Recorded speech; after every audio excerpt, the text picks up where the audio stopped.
If you recently bought an OPPO device, you should know that they have just announced the list of devices that will receive the update to ColorOS 15 globally.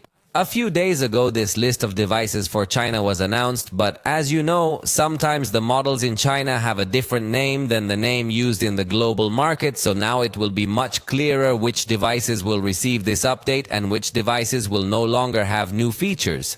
In this same month, November 2024, the update will be received by the OPPO Find N3, also by OPPO Find N3 Flip, and by the OPPO Reno 11 Pro 5G. Interestingly, the Pro model of the Reno 11 series will receive the update before the 12 series.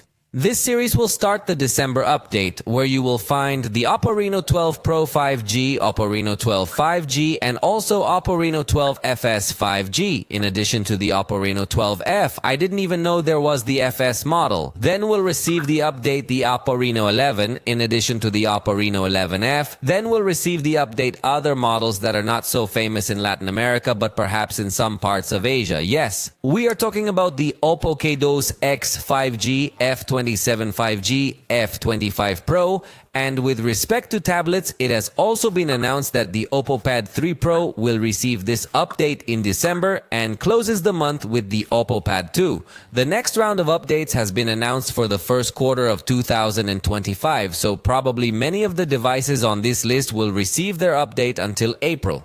The list is headed by the OPPO Find N2 Flip. Then there is the OPPO Find X5 Pro, Find X5, Reno 11A, Reno 10 Pro Plus 5G, Reno 10 5G, OPPO F27 Pro Plus 5G, OPPO Reno 10 Pro 5G, OPPO Reno 12 FS, Reno 12F, Reno 11 FS, OPPO Reno 8T 5G, OPPO Reno 8T, and ends with OPPO F23 5G. As they all count, no A-series devices are included in this list, as the A-series is OPPO's entry-level series.